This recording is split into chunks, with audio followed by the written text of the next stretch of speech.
¿Puede existir un verdadero diálogo en Venezuela si una parte de la población percibe que no está incluida en él? Este es el tema que vamos a estar tocando el día de hoy. ¿Quién está hablando por el pueblo de Venezuela? El diálogo, el poder y el futuro de nuestro país. Nuestro invitado es precisamente José Francisco Contreras, es secretario general de Derecha Democrática Popular, es abogado egresado de la Universidad Central de Venezuela, además exdiputado del Congreso de la República durante 2 periodos, de hecho. Y él viene para hablar con nosotros precisamente toda esta actualidad venezolana que nos tiene a todos muy alertas y de alguna manera también nos hace percibir indefensos ante todo lo que está pasando. Pero ¿cuál es la perspectiva de este invitado nuestro que es político, que es abogado, que es venezolano y que también forma parte de una organización que obviamente debe estar preparando sus baterías para participar de darse un proceso electoral próximamente en Venezuela? Bienvenido, José Francisco, muchas gracias por estar aquí. Muchas gracias, Axel, por la invitación. Estoy a tus órdenes y a las órdenes de todo el pueblo mirandino para decir lo que pensamos nosotros sobre la actualidad del país, sobre la política, la economía, la situación en la que estamos viviendo los venezolanos. Si Venezuela ha pasado por un momento realmente intenso desde la perspectiva de las posibilidades, yo creo que en este momento. Sin embargo, toda esa alegría que sentimos por una parte se convierte en mucha frustración por los hechos, porque se ve que hay una especie de indefensión desde la perspectiva de la participación del pueblo de Venezuela. Primero, lo que pasó el 3 de enero, eso es fundamental, pues esa incursión de Estados Unidos en nuestro país. Todo, ¿cómo cambió eso? Fundamentalmente desde la perspectiva del poder actuando, ¿no? El poder que está ostentándose en este momento, porque es una realidad. Sí. Salió un factor, pero el poder lo está ostentando un sector político, aún. Sin embargo, con unas ciertas condiciones muy diferentes. Sin embargo, hay mucha gente que se siente no tomada en cuenta. Otras sí.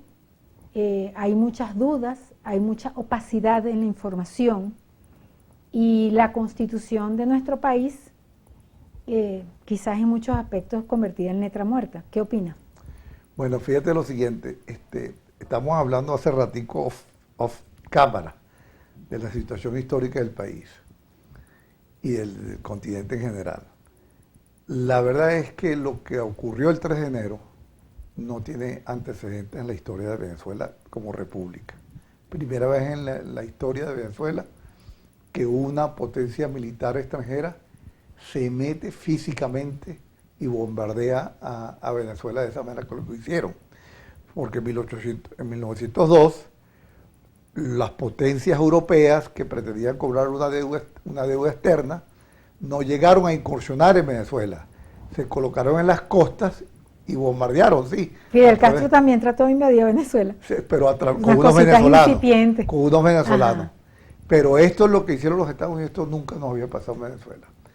Entonces esa es una cosa bastante delicada, bastante grave, porque puede ser el antecedente que inicie una incursión militar, no solo en Venezuela, sino en todo el continente.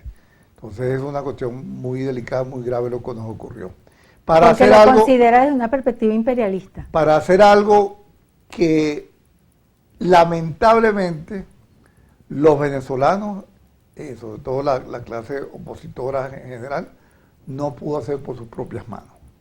Entonces eso es lo más grave de que nosotros no supimos o no pudimos sacar a Nicolás Maduro nosotros, entonces tuvimos que acudir a una potencia extranjera para hacerlo. Eso es una cuestión grave.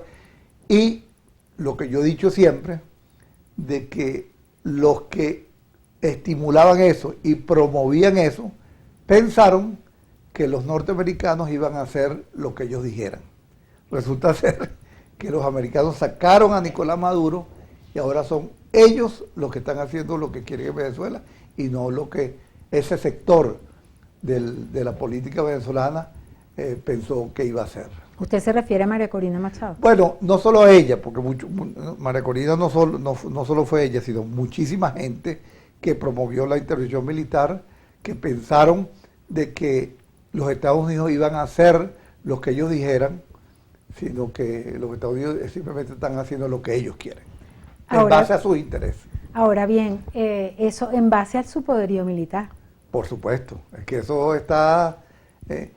yo digo que la valentía que no solo que Maduro, sino que Chávez, con esa valentía con que enfrentaban a los Estados Unidos... Discursivamente, no estaba respaldada por una fuerza militar que fuese capaz de sustentar esa afrenta frente a los Estados Unidos. Pero fíjate que eso es dramático, porque en ese caso no tuvo la fortaleza para hacerlo, pero sí ha tenido la fortaleza para sustentar en el poder a este sector político. Porque ellos, justamente porque ellos están haciendo lo que les da la gana, pues. O sea, no lo que los demás le dicen, sino lo que ellos quieren hacer. Entonces ellos dicen, le dijeron a ese sector opositor que promovió la legislación, no está bien, ustedes la promovieron, nosotros la hicimos, pero no vamos a hacer lo que ustedes quieran. Nosotros vamos a hacer lo que nosotros querramos. Y nos da la gana dejar a Delcy como presidente encargada y al gobierno de Maduro intacto. ¿Por qué? Porque nosotros somos los que tenemos las armas. Ahora, se ven como dos grandes tesis y posibilidades, una obviamente con el apoyo de Estados Unidos, que es la que tiene más fuerza, porque tiene la fuerza militar. Así es. La fuerza bélica, respaldando esa tesis, en este momento una mesa de diálogo. Sabemos pues quienes están involucrados en esa mesa de diálogo.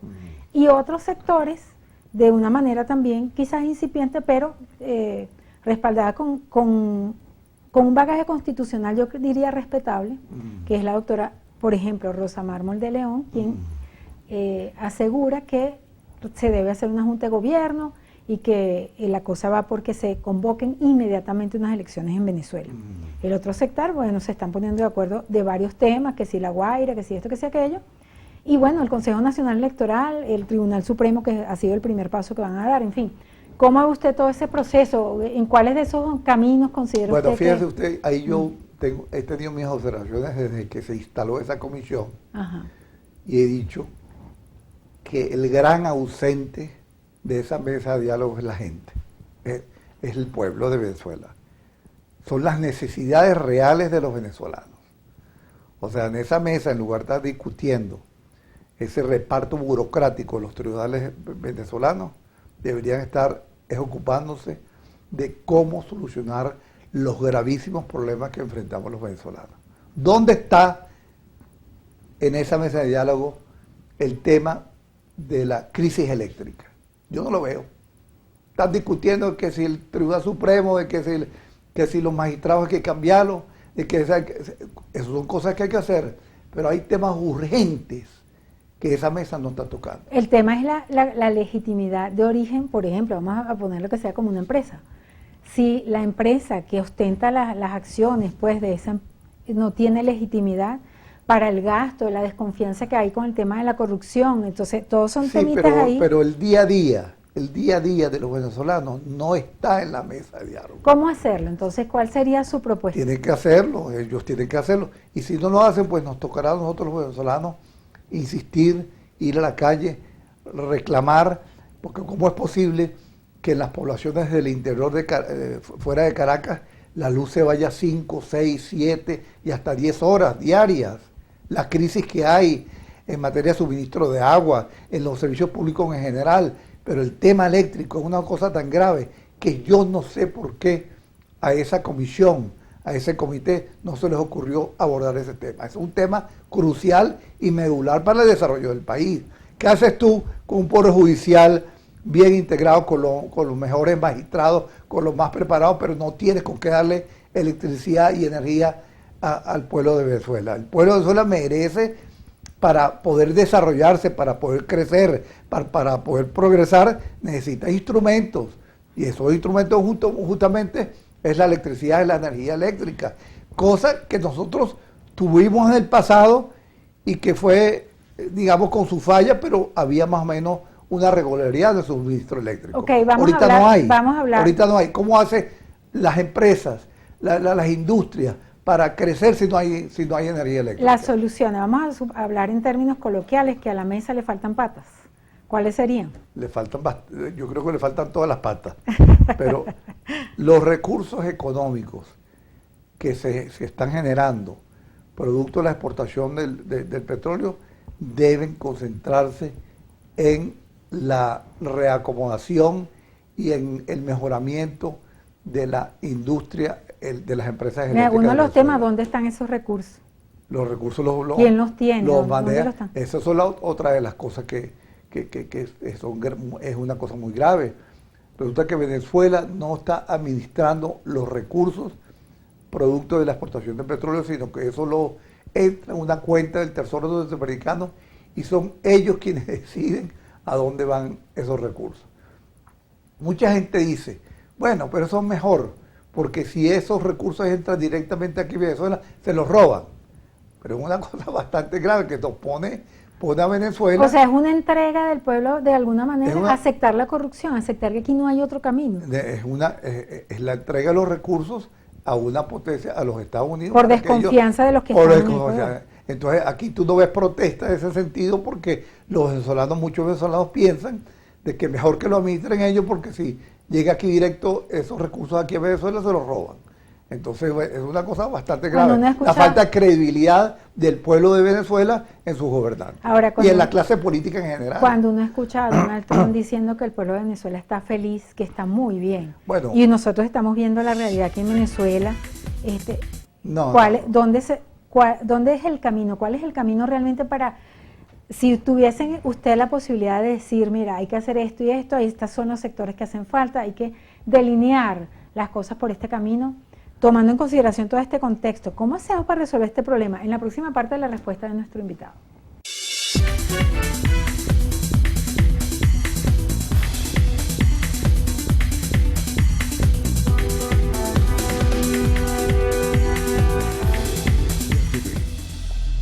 Continuamos en la entrevista, hoy conversando con José Francisco Contreras, secretario general de Derecha Democrática Popular. Y bueno, estamos hablando acerca de la situación política de Venezuela, económica, etcétera, todo lo que estamos viviendo los venezolanos en nuestro país, las decisiones cruciales que se deben tomar en este momento, quiénes tienen realmente la potestad, la posibilidad fáctica de tomar esas decisiones. Entonces, en este sentido, y como la idea de estas conversaciones es aportar, ¿no? Es que se dé la idea, es que se diga no solamente lo que está faltando, sino lo que puede hacerse para resolver este problema. Este es el planteamiento que dejamos nosotros pendiente para nuestro invitado de hoy. Pues entonces yo creo que esa mesa de diálogo primero tiene que ampliarse, porque quienes están en esa mesa de diálogo no representan a los venezolanos. El PSUV tiene no sé cuánto, no llega a un 10%, y los otros miembros nadie los conoce, que si Voluntad Popular, que eso no tiene a nadie. Entonces, esa mesa de diálogo tiene que ampliarse e integrar a los distintos sectores de la vida nacional, a los trabajadores, a los empleados, a los educadores, a todos los sectores de la vida nacional, para que esa mesa sea correa de transmisión de los gravísimos problemas que tiene Venezuela. Y yo no veo en esa mesa eso, ni veo en la mesa la reivindicación de la soberanía nacional, ni veo cómo se van a administrar los recursos de Venezuela para atender las gravísimas necesidades del país. Que yo creo que eso debe ser lo medular. Estas cuestiones de que si el Poder Judicial, que si el CNE, eso son cosas importantes. Pero el día a día de los venezolanos, ¿dónde está en esa mesa de diálogo? No existe. Y eso es lo grave. Entonces, para más incredulidad de los venezolanos, en la clase política, vienes y agregas unos elementos adicionales para que la gente no le para eso y se esté ocupando exclusivamente del día a día de sus quehaceres diarios. Ahora, fíjese que uno de los planteamientos para la recuperación económica, bueno, diría yo desde la perspectiva lógica, reprivatizar algunos sectores, entre ellos el sector eléctrico. ¿Están dadas las condiciones en Venezuela para que eso pase? Las empresas van a querer hacer las inversiones grandes que requiere este sector. Claro, o sea, ese es un drama. Eso tiene que privatizarse todo, la electricidad, el petróleo, todas esas cosas tienen que privatizarse. Pero entonces, y disculpe que le insiste en esto, la gente está indignada, tan indignada que no quiere saber nada de los políticos. Y por eso es que la tendencia lamentable de muchísimos venezolanos es que Venezuela se convierta en el estado 51 de los Estados Unidos. porque no cree en ningún político y no cree que ninguno de los políticos que hay actualmente en Venezuela, ni del gobierno, ni de la oposición, sean capaces de sacar al país del pantanal en que está metido. Ahora no y la gente ve que, bueno, la única salida es que, como Trump propuso, que nos convirtamos en Estado 51, entonces, bueno, yo creo que eso es lo mejor, porque Venezuela no va a salir de este estado de prostración con estos políticos que nos gobiernan. Ahora, el problema está, dado el poder que tiene Estados Unidos en toda esta negociación actualmente en Venezuela, si ellos no quieren, por ejemplo, que entren otros sectores, o no atienden en su embajada a otros sectores, ¿cómo hacen para entrar? Bueno, ¿Cuál es la manera de que las personas puedan realmente? Hay que insistir y decirle a la mesa y crear un movimiento nacional para que toda esta mesa sea ampliada a los distintos sectores del país, para atender, repito, no un asunto de reparto burocrático del TCJ ni del CNE, sino para atender los gravísimos problemas que estamos enfrentando los venezolanos, la electricidad, el tema del agua, una cosa tan grave que está pasando en toda Venezuela, el tema del agua, el tema del costo de la vida, a la gente no le alcanzan los reales para comprar casi que nada. Entonces, estos son temas esenciales, medulares, que afectan a los venezolanos diariamente y que esa mesa lo ha obviado por completo. ¿A través de qué mecanismos podrían las personas organizarse para insistir o para incidir en que sean considerados para formar parte de ese diálogo? Ir a la calle y hacer actos de presencia, como hicieron actos de presencia en estos días los sindicalistas y los trabajadores en la mesa de diálogo, para obligarlos a ellos de que eso es fundamental. Y ellos tienen que agarrar conciencia. Van por la vía equivocada. La vía no es esa. La vía para que Venezuela recobre la confianza en sus políticos, a los de la mesa de diálogo, a los que están dirigiendo eso, los propios Estados Unidos, que se está interviniendo mayor, que se convenzan de que la manera de que se recupere la credibilidad en la clase política venezolana es que esa clase política atienda los problemas gravísimos que estamos viviendo los venezolanos. Y el pueblo eso lo sabe, por eso el pueblo no les hace caso. El pueblo no cree en esa mesa de diálogo y está más bien dedicado a ocuparse de sus asuntos diarios, que es una cuestión que no le interesa y ni va a solucionar los problemas de ellos. ¿En qué punto coloca usted las elecciones? ¿Consideran que deberían ser convocadas este mismo año o cree que ese tiempo de reestructuración está bien? Las elecciones se convocarán cuando se tengan que convocar. Y eso es otra cosa que yo digo. El CNE se eligieron unos rectores por un periodo de 6 años. Los magistrados del TCJ fueron electos por 12 años. Yo no sé cómo van a hacer ellos para obligar a los rectores del CNE y a los magistrados del TCJ para que renuncien, porque eso son y para destituirlos tiene que abrirles una investigación. Pero lamentablemente aquí muchas cosas están pasando de facto. Bueno, incluyendo la economía, que se dolarizó de facto, por ejemplo. Está dolarizada y nosotros somos en la tesis de que hay que establecer el dólar como moneda oficial en Venezuela. Olvidarse del bolívar. A bolívar vamos a dejarlo que descanse en paz. Bastante que lo hemos batuqueado a través de la historia y ahora con la moneda devaluándose cada ratico, tenemos que dejarlo, apartarlo un ratico, que descanse en paz y establecer el dólar como moneda oficial de Venezuela.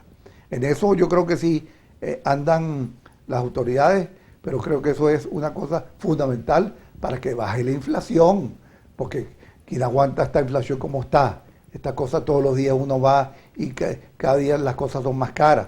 Entonces, la dolarización es la manera de estabilizar la economía y que baje sustancialmente la presión inflacionaria sobre los sectores económicos de Venezuela. Ahora fíjese que la economía, que es el gran tema nacional, porque todos los venezolanos estamos sufriendo ese drama económico, pero la economía en líneas generales se basa en la credibilidad, en la fe, en las instituciones y de paso en que exista una estabilidad para poder atraer inversiones extranjeras, desarrollar pues un aparato productivo que realmente sea robusto. Eso que todos anhelamos que pase, que Venezuela sea de nuevo o no, sea de nuevo, ahora, no sea una nueva oportunidad para el mundo, inclusive. Fíjate que en las cuestiones judiciales, por eso que yo no le veo sentido a esa cuestión de la reestructuración, del TCJ, aunque de verdad que todo tiene que reestructurarse. Pero podría ser un apéndice que no sea el fundamental. Pero el que venga para acá desde el extranjero a invertir en Venezuela, no necesariamente tiene que someterse a los tribunales de la República, porque para eso sí existen cláusulas de arbitraje internacional que promueven que las controversias no sean dilucidadas por los tribunales venezolanos, sino por tribunales, digamos, por arbitraje internacional. Sí, pero de hecho, eso ha pasado. Pero el problema del arbitraje internacional en Venezuela es que tenemos digamos que una historia de exprópiese brutal. Bueno, pero eso Entonces, eso es lamentable, eso es lamentable lo que ocurrió, pero esas empresas que demandaron al Estado venezolano a través de los tribunales, digamos, de arbitraje internacional, lo hicieron porque aquí hubo un gobierno socialista, encabezado por Chávez y después por Nicolás Maduro, que lo que se encargó fue atropellar y burlarse de los contratos que había celebrado con esas transnacionales. Entonces, ellos están condenados, lamentablemente, esas empresas demandaron al Estado venezolano a través de estos arbitrajes, tribunales de arbitraje, y nos condenaron. ¿Por qué? Porque los irresponsables de Chávez, y el irresponsable de Maduro y el irresponsable de Chávez se encargaron de correr a esa gente de aquí de Venezuela. ¿Está Venezuela? Entonces, el Poder Judicial, muy bien que se cambie todo lo que tú quieras, pero mientras existen cláusulas de arbitraje, los inversionistas extranjeros no tienen por qué atemorizarse de venir a invertir en Venezuela. ¿Usted considera que Venezuela está ante una verdadera transición o una simple conversación entre élites en este momento? Lo que está ahorita en Venezuela es la cooperación entre cúpulas y cogollos políticos que pretenden diseñar y definir nuestro futuro. Eso, derecha democrática no está de acuerdo con eso. De ese diálogo, esa mesa de diálogo, hace falta el pueblo de Venezuela a través de todas sus representaciones. Hay quienes plantean refundar la república, una sexta república. No, yo digo que, y hay muchos que piensan, lo dijimos hace ratico, que Venezuela debería convertirse en el Estado 51 de los Estados Unidos. En eso nosotros somos muy responsables, nosotros no promovemos eso, pero pensamos que el Estado 51 es el grito de protesta y de reclamo de los venezolanos en contra de la clase política venezolana que no ha sabido estar a la altura de su compromiso y dice, no, ustedes no funcionan para aquí, vamos a incorporarnos como Estado 51, no para llegar al objetivo en sí mismo, sino para protestar y reclamar de que estamos mal administrados y que hemos estado mal administrados durante muchísimos años. Ahora, si usted pudiese tomar 3 grandes decisiones en este momento, ¿cuáles serían esas 3 grandes decisiones? Número 1, dolarizar la economía. Acabar el Bolívar, que Bolívar descanse en paz. Segundo, privatizar el petróleo. No solo PDVSA, no solo, sino privatizarlo completamente. Es decir, que el propietario de la tierra sea también el propietario del subsuelo y que el petróleo no sea del Estado venezolano ni de las cúpulas partidistas, sino que sea de la gente. Que el petróleo que se consiga en su parcelita de terreno, en su coduco, en su finca... ¿Y el que no tenga petróleo?